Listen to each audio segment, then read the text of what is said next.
alabanzas al Rey.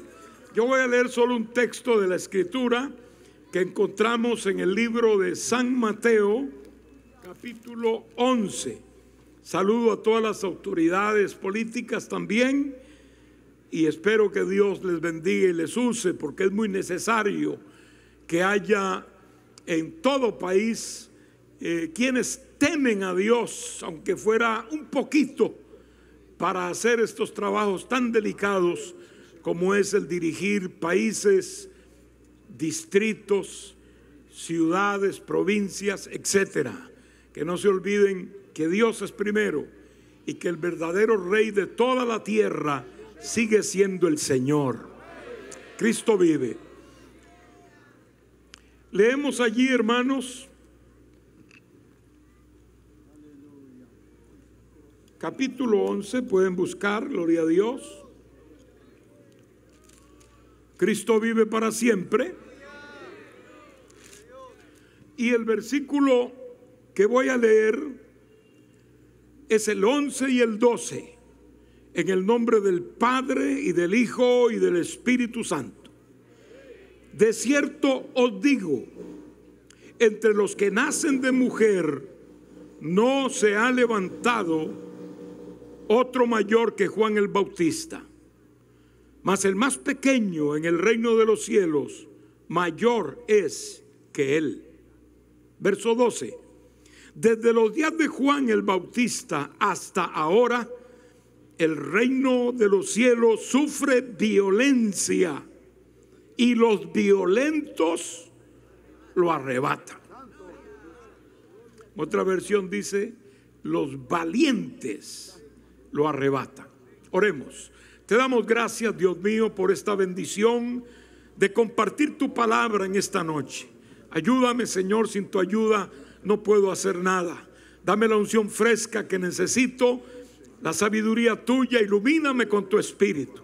Bendice a tu pueblo, Señor, que haya una disposición de alabarte, de recibir tu palabra, de absorber aquella sabiduría que tú nos brindas a través de ella, Padre.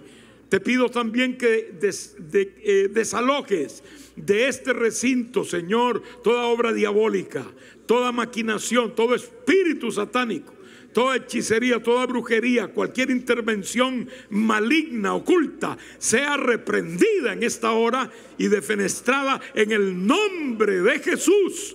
Y proclamamos la gloria tuya y la autoridad tuya, la soberanía tuya, Padre, en medio de esta reunión. En el nombre de Jesús nuestro Señor. Amén, mi Dios. Amén. Pueden sentarse, queridos hermanos. Cristo vive para siempre. Quiero traer el tema arrebatando el cielo. Arrebatando el cielo. Es bueno arrebatar. Arrebatar es más que pedir. Arrebatar es más que solicitar. Arrebatar nos lleva a una acción enérgica, si se quiere violenta, aunque no una violencia destructiva, ni no una violencia que surge de las pasiones desordenadas del ser humano, que hay muchas expresiones de eso, sino esa violencia positiva que Dios ve en nosotros y que se refiere a ella cuando dice los violentos arrebatan el cielo. Bendito sea el nombre de Dios. Para una comprensión mejor de todo este pasaje, gloria al Señor, conviene considerar la ocasión en que el Señor pronunció estas sencillas palabras. Número uno, Juan estaba en la cárcel en ese tiempo.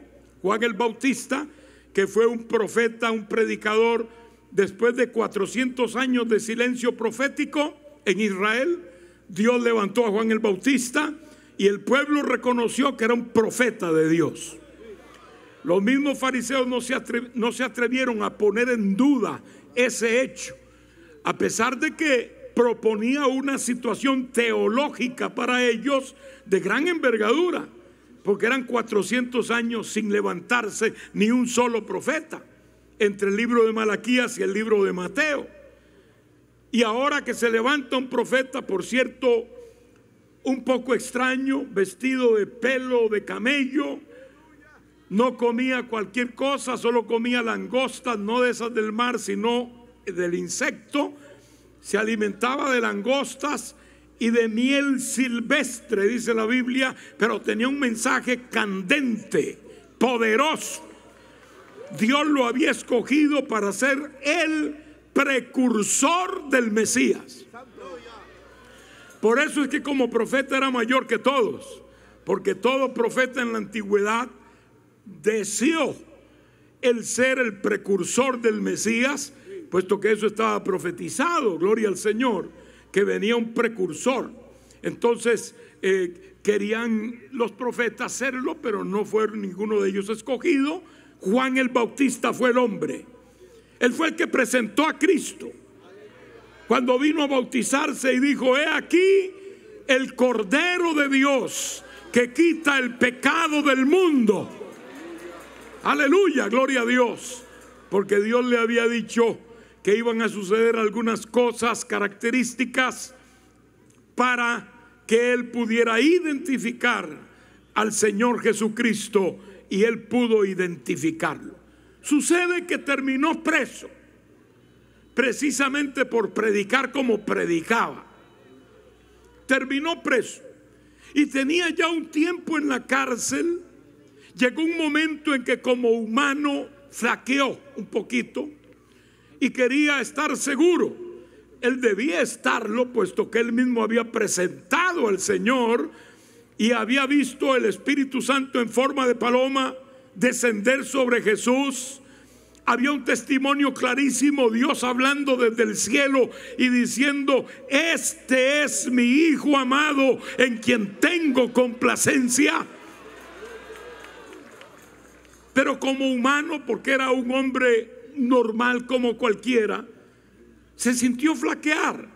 Ya tenía días en la cárcel y él sabía que lo podían matar en cualquier momento, como en verdad sucedió, porque estaba enrolado en problemas, diríamos entre comillas, nada menos que con Herodes, aquel sujeto carnal, perdido, materialista, que no conocía a Dios, que era un burlador y que no le gustaba que el profeta le dijera: la mujer que tienes no es tu esposa, sino la esposa de tu hermano, y no te conviene tenerla. Eso lo llevó a la cárcel y poco después a la muerte. Así que él estaba triste y mandó a 2 de sus discípulos a decirle al Señor: ¿eres tú el Mesías o esperaremos a otro? Y entonces Jesús no le contestó concretamente esa palabra, esa pregunta, sino que el Señor ahí mismo empezó a hacer unos milagros, porque Jesús hizo muchos milagros.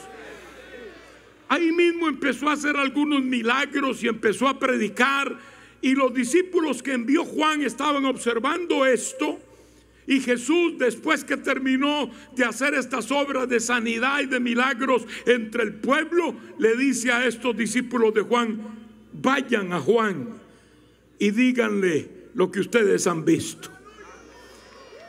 Jesús entendió muy bien que Juan, como hombre de Dios que se basaba en la Escritura y la conocía, iba a saber perfectamente que esas maravillas, milagros y prodigios eran propios como credenciales del Mesías que había de venir. Así que quedó contento cuando esos discípulos le dijeron: bueno, él no mandó a decir casi nada, lo único que lo vimos hacer milagros allí, los cojos anduvieron, los ciegos vieron, la gente fue libertada del poder diabólico, y entonces todo esto vimos, y Juan dedujo: sí es el Mesías. ¿Puede dar la gloria al que vive, hermanos? El Señor Jesucristo tiene poder. Y no vino aquí como uno que no conocieran o como un impostor. Vino aquí con credenciales claras que luego se confirmaron multiplicadamente, porque Cristo venció al diablo, Cristo venció a los demonios, Cristo venció a la muerte, Cristo venció al mundo. Por eso nos dijo: en el mundo hallaréis aflicción, mas confiad, yo he vencido al mundo. Ese era Juan el Bautista, y esos eran los momentos en que se produce esta palabra tan especial del Señor. En ese momento, cuando el Señor demuestra y le dice: vayan y díganle a Juan, los ciegos ven, los cojos andan, los leprosos son limpiados, los sordos oyen, los muertos resucitan, y a los pobres es anunciado el evangelio. Ahí tenemos un bosquejo del ministerio del Señor en esta tierra. Gloria a Dios. Cristo vive. Luego, el Señor Jesús dice a la gente que Juan era más que un profeta, porque fue el precursor de Jesús. Eso ya es importante. Además, dice algo que es verdaderamente sorprendente: de los nacidos de mujer no hay otro mayor que Juan el Bautista. Es verdad, porque Juan fue el precursor de Cristo, y eso lo hubiera deseado cualquier persona sensata y creyente en Israel. Pero luego dice: en el reino de Dios, Él es el más pequeño. Cualquier hijo de Dios de la actualidad es mayor que Juan el Bautista. Y no porque sea más poderoso o más profeta. No. Es por el hecho de que nosotros tenemos ahora una revelación que Juan no tuvo. Mire cómo tuvo sed Juan, que mandó a decir: díganme a ver si es verdad que Él es el Mesías. Tengo una pequeña duda y quiero salir de ella. Pero usted no tiene ninguna duda, ni yo tampoco, de quién es Cristo Jesús. Nadie puede negar sensatamente a Cristo, porque realmente lo que exhibe el que dice que Cristo no existió es una gran ignorancia. Todo el mundo sabe que el tiempo, la era está partida antes de Cristo, después de Cristo. Y si tenemos el 2022 y el anterior el 2021, y así sucesivamente, ¿hasta dónde tenemos que llegar? Al cero. Y el cero lo marcó la segunda o la primera venida de Cristo a la tierra. Negar a Cristo es realmente ignorar la historia y la gran verdad. Usted podría tal vez decir: bueno, yo no creo que Cristo sea Dios. Sería problema suyo. Tal vez usted podría decir: yo no creo que es Salvador del mundo. Y ese también sería problema suyo. Pero decir que Cristo no vino a esta tierra no se puede decir con sensatez. Cristo vive para siempre. El Señor vino a este mundo y vino para salvar a los pecadores. Fue cuando Jesús dijo esta palabra: desde los días de Juan el Bautista hasta ahora, el reino de los cielos se hace fuerza y los valientes lo arrebatan. Primero, desde los días de Juan hasta ahora. Note que pone unos límites: desde Juan hasta ahora. Gloria al Señor. Eso es importante. ¿Por qué? Porque el ministerio de Juan había empezado hacía cortos días. Era un ministerio conocido, pero no era de muchos años atrás. Apenas recientemente se había iniciado, diríamos no años, sino meses atrás, pero la nación estaba en un gran avivamiento espiritual por causa del ministerio de Juan el Bautista. Juan tenía un mensaje penetrante, hermano. Cuando la gente venía a oírlo, les decía: arrepentíos, porque el reino de los cielos se ha acercado. El arrepentimiento es esencial para acercarse a Dios. Si no hay arrepentimiento del hombre pecador, no se abre la puerta de la gracia de Dios. Pero Juan predicaba abiertamente y decía: hay que arrepentirse para poder acercarse al reino de los cielos. Gloria al Señor. Allí es donde, hermanos, la gente empieza a inquietarse y multitudes seguían a Juan el Bautista.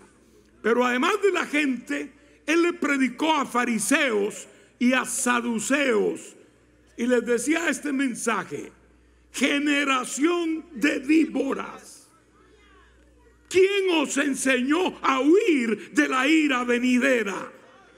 Haced pues frutos dignos de arrepentimiento. Eran los religiosos que vivían una religión, pero no vivían la vida espiritual. Eran gente que decían que conocían a Dios, pero no tenían el verdadero temor de Dios.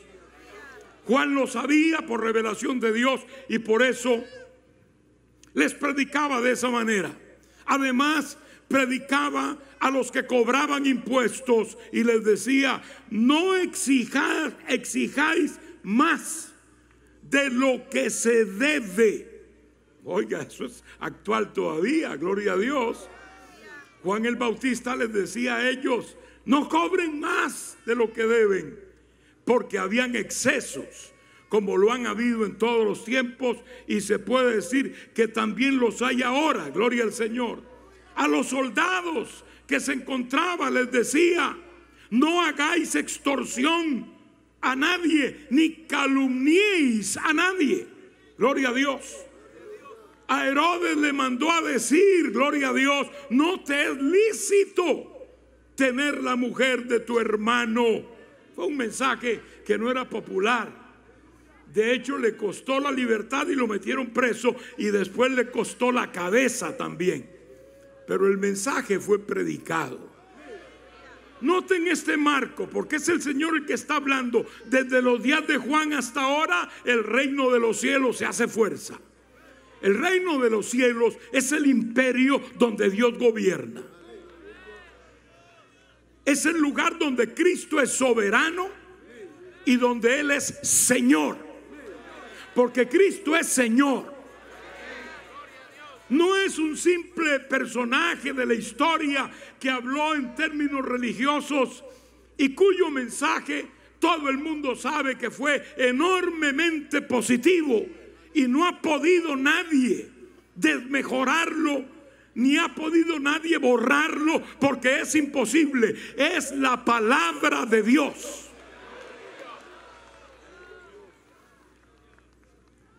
De manera que el mensaje de Dios es el mensaje del reino eterno, porque Cristo es el Rey de Reyes y Señor de señores.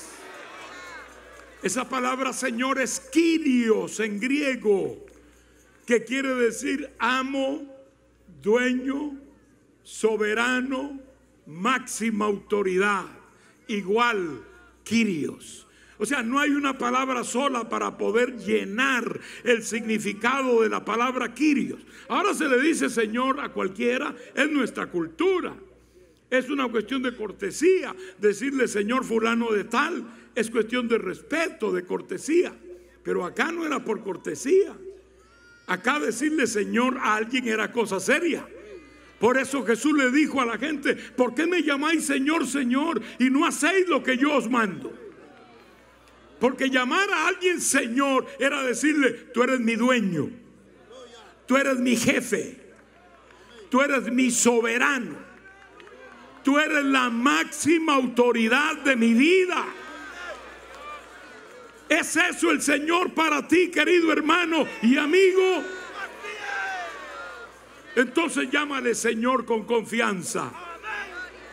Pero si el Señor no manda nada en tu vida, si el Señor no manda nada en tu vida, pues mejor no le digas Señor, llámelo de otra forma, porque no es concordante con la palabra Señor. Y no solo es el Señor porque lo dice, sino porque demostró que lo era. Los demonios no pudieron resistir la presencia de Cristo. Hubo congregaciones donde Él predicó, donde habían personas endemoniadas que no podían resistir su presencia y se manifestaba el demonio en ellos y tenían que decir: sé quién eres, el Hijo del Dios Altísimo.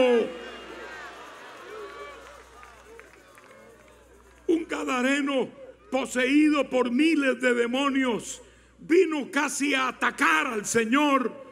Yo me lo imagino que en la carrera que pegó, porque dice la Biblia que vino así, cuando venía despavorido hacia el Señor, muchos habrán dicho: ahora sí se acabó el Señor, lo va a agredir, seguramente que lo va a golpear, porque ese gadareno tenía mucha fuerza, nadie podía atarlo. Dice la Biblia que ni siquiera con grillos ni cadenas lo habían podido atar. Era una persona violentísima. Era gadareno porque pertenecía al pueblo de Gadara. Era un hombre antisocial porque no se acercaba a nadie, vivía en los cementerios, entre los sepulcros, ahí vivía. Era un hombre inmoral porque andaba desnudo sin importarle nada. Era un hombre loco porque no estaba en su juicio cabal. Y cuando vino como un huracán para atacar a Cristo, llegó cerca de él y cayó de rodillas.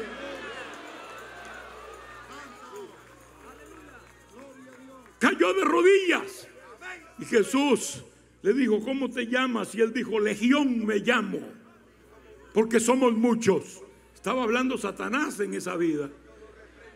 Y Jesús le dijo: bueno, te reprendo ahora mismo. Te reprendo ahora mismo. Y los demonios no soportaban. En cuanto el Señor les hablaba, hermano, los demonios tenían que huir sí o sí. Ya Jesús había enfrentado al mismo Satanás en el desierto, cuando vino a tentarlo y a ofrecerle el mundo y a decirle: tú quieres los reinos de este mundo, sí, tú eres el Dios, el Rey verdadero de este mundo. Pues bueno, no tienes que ir a la cruz, aquí están, todo esto te daré porque es mío. Solamente póstrate y adórame. Nada más. Nada más dijo eso el diablo. Y Jesús le dijo: vete, Satanás. Escrito está: al Señor tu Dios adorarás y a Él solo servirás. Y el que tuvo que irse fue el diablo. El diablo no soportó ser contrincante del Señor y no es contrincante del Señor. El diablo no es contrincante, no tiene ni siquiera, llamémoslo así, esa dignidad de ser contrincante del Señor, porque ya el Señor lo derrotó y lo revolcó una y otra vez. El diablo es un derrotado, es un arrastrado, es un aplastado, porque el Señor le aplastó la cabeza en la cruz del Calvario. Oh, gloria al que vive, hermanos. Ese es el Cristo victorioso. Es el Cristo que en la muerte, cuando llegó aquel día, ese viernes que Jesús muere en la cruz, la muerte no sabía ni cómo entrarle, no sabía ni qué hacer, porque es que la muerte ataca y cosecha al que es pecador. La paga del pecado es muerte. Pero ¿cómo iba a tomar a Jesucristo si Cristo no fue pecador? No había razón, no había consecuencia, no podía hacerlo, hasta que el Señor le permitió, porque Él ya lo había dicho: el Hijo del Hombre va a Jerusalén, allí será entregado en manos de pecadores, que lo escarnecerán, que lo escupirán, que lo herirán y que lo llevarán a la cruz, a la muerte. Pero al tercer día resucitaré. El Hijo del Hombre al tercer día resucitará. Gloria al nombre de Jesús. Y qué lindo, hermano. Yo me imagino que la muerte, cuando logró meter sus garras en la vida de Jesús, dijo: te tengo ahora sí, porque estaba confundida la muerte. Pero se acordó que él dijo: al tercer día el Hijo del Hombre resucitará. Así que era una pérdida de tiempo realmente. El plan del Señor tenía que seguir. Su muerte era esencial para poder salvar nuestras almas. Jesús tenía que morir en la cruz y tenía que derramar toda su sangre en esa cruz para con esa sangre limpiar tu pecado y allegarte a Dios, porque el pacto que Dios hizo es a través de la sangre de su Hijo amado. Gloria a Dios. Y aquel domingo en la mañana la muerte ya no resistió y tuvo que soltar su presa. Me gusta siempre decir que para la resurrección del Señor, la Biblia dice que Dios usó la super eminente grandeza de su poder. Hubiera sido suficiente solo usar su poder, ¿no? Digamos que alguien quisiera añadirle un poco más de intensidad, pues la grandeza del poder de Dios. Alguien quiere añadirle más, bueno, la eminente grandeza. Ya ahí, hermano, no hay quien se detenga. Pero no le alcanza a Pablo decir eso, y tiene que decir la supereminente grandeza del poder de Dios, la cual operó en Cristo resucitándole de los muertos. Yo me imagino al Padre diciendo: no, aquí yo voy con todo. Aquí no va a haber nadie que ni siquiera se atreva a impedir o pretender impedir esto. Voy con todo mi poder. Y Él no usó todo su poder cuando hizo los mundos, cuando hizo las estrellas, cuando creó todas las cosas. Esa no era la supereminente grandeza del poder de Dios, pero sí cuando resucitó a su Hijo amado. El diablo no podía detener eso. La muerte no podía detener eso. El sello del imperio romano en la tumba de Jesús no podía impedir eso. Y ese primer día de la semana el Hijo de Dios se levantó victorioso, suelto los dolores de la muerte, la venció, la derrotó, y eso es por nosotros.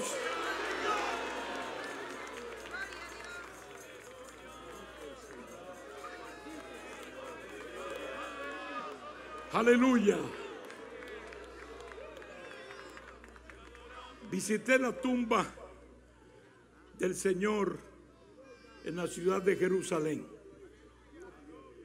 y entré.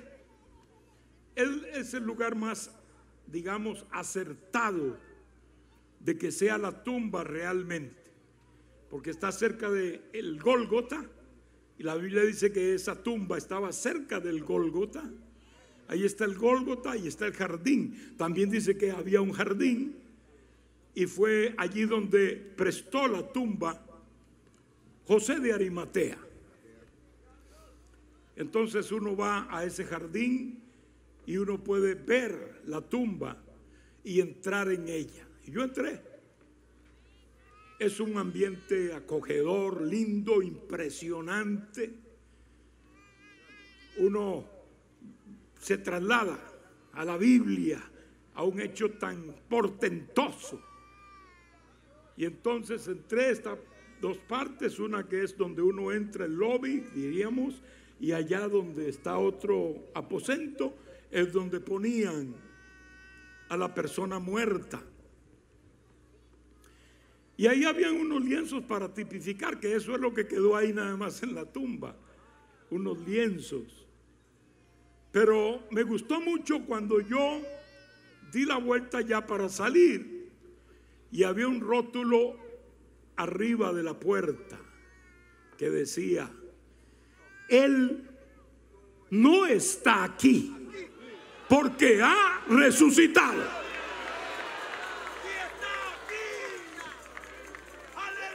Eso es lo que dice la palabra. Los ángeles lo dijeron, ¿no? Cuando llegaron, los ángeles estaban ahí y dijeron: ¿por qué buscáis entre los muertos al que vive? Él no está aquí, pues ha resucitado, hermanos, y es el único, es la única tumba vacía. Usted encontrará los huesos o el polvo, los restos de los grandes de este mundo y también de los que han inventado religiones. Están en algún lado y los muertos han dejado su huella ahí. El polvo aunque sea, pero no encontrarás eso en el Hijo de Dios. No encontrarás polvo, ni esqueletos, ni restos, porque Él no está ahí. Ha resucitado de los muertos. Y por eso puede acompañarnos en esta noche aquí, gloria a Dios. Nuestra fe, hermanos míos, no se basa en cualquier cosa. Nosotros no tenemos un fundamento movedizo.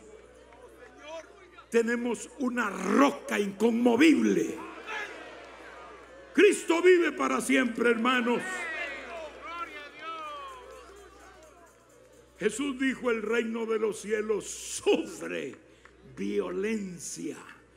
Esto es lo que se llama la violencia de la fe. Esa violencia sí vale la pena. La violencia de la fe. Y la violencia de la fe, hermanos, la vemos reflejada en toda la palabra de Dios. La vemos reflejada en el Viejo Testamento. La vemos reflejada en el Nuevo Testamento. Gente como aquellos jóvenes que cuando Nabucodonosor, el rey de Babilonia, los retó, le dijeron: rey, no hay necesidad de que te respondamos sobre esto. Nuestro Dios es poderoso para librarnos del horno de fuego ardiente y nos librará de tu mano también. Pero si no nos libra, sepas, oh rey, que no vamos a adorar tu imagen ni nos vamos a inclinar ante tus dioses. Porque ellos tenían un solo Dios verdadero, el Dios de Israel, y los lanzaron al horno de fuego. Pero el fuego no pudo quemarlos, porque allí apareció entre ellos el Señor, el Hijo de Dios. Estuvo caminando con ellos, paseándose en medio del fuego. Y el mismo Nabucodonosor registra en las crónicas que escribió y dice: ¿por qué yo veo 4? ¿No echaron allí 3 varones? Y le dijeron: sí, rey, son 3 los que echaron. ¿Por qué yo veo 4? Y uno es semejante al Hijo de los dioses.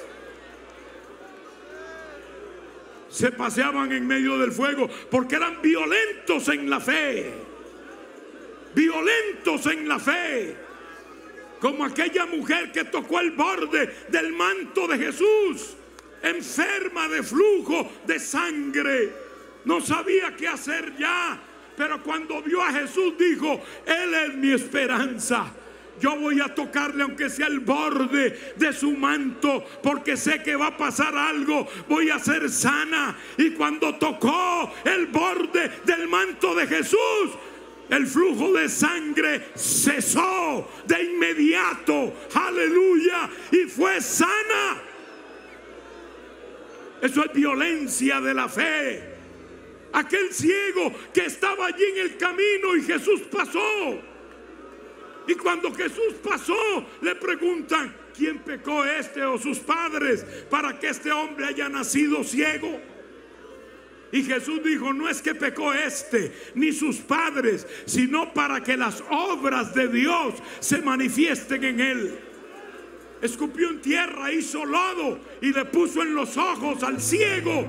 Y le dijo: ve al estanque Siloé y lávate. Y cuando fue el ciego a lavarse el barro en el estanque de Siloé, recibió la vista.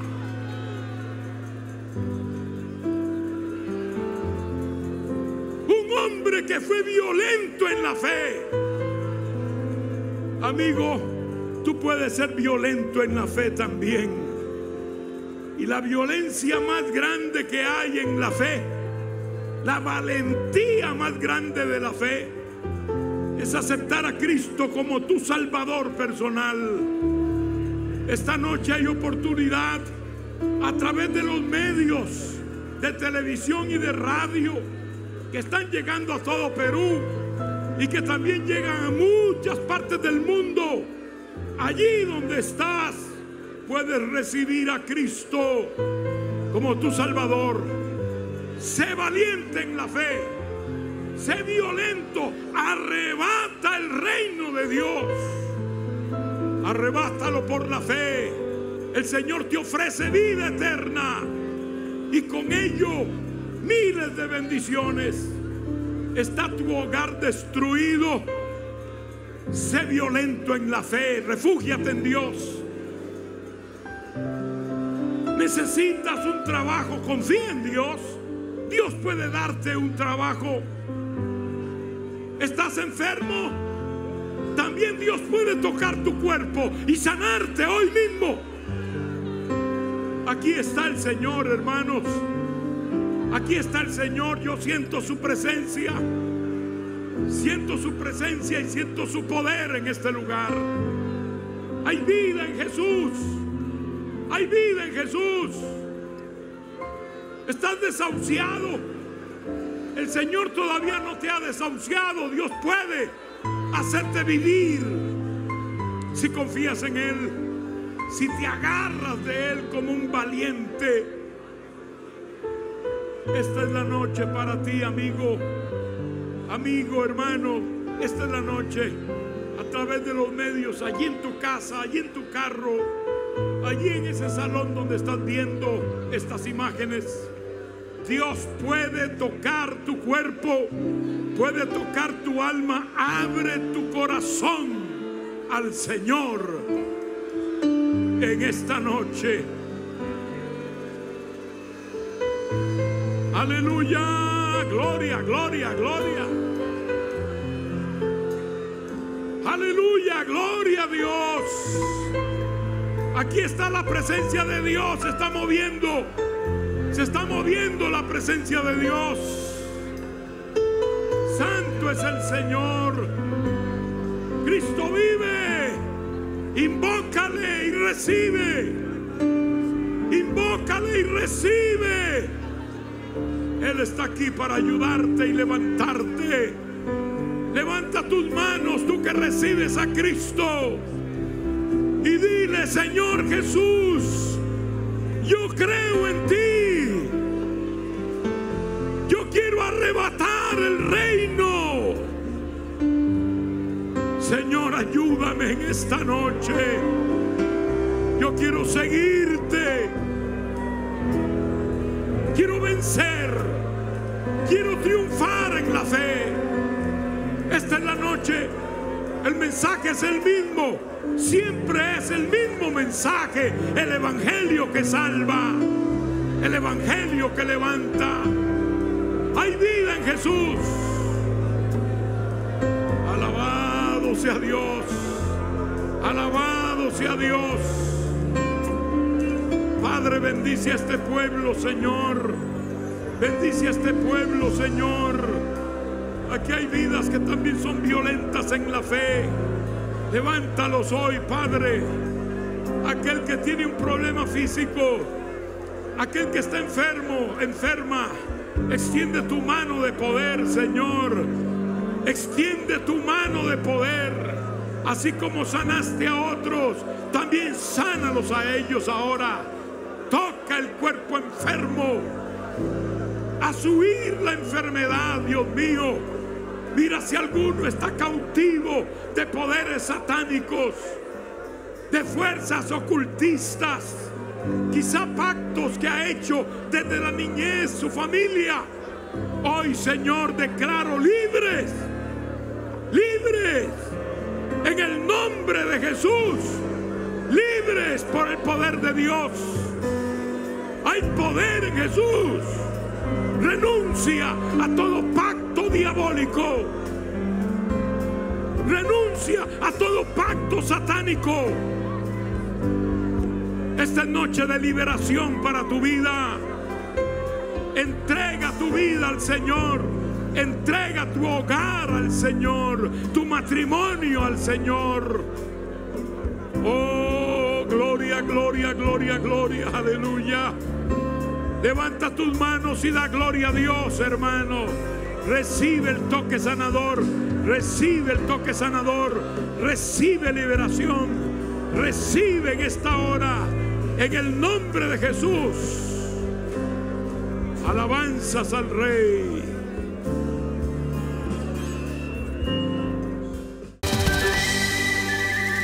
Dilo con el corazón. Siempre estaré, siempre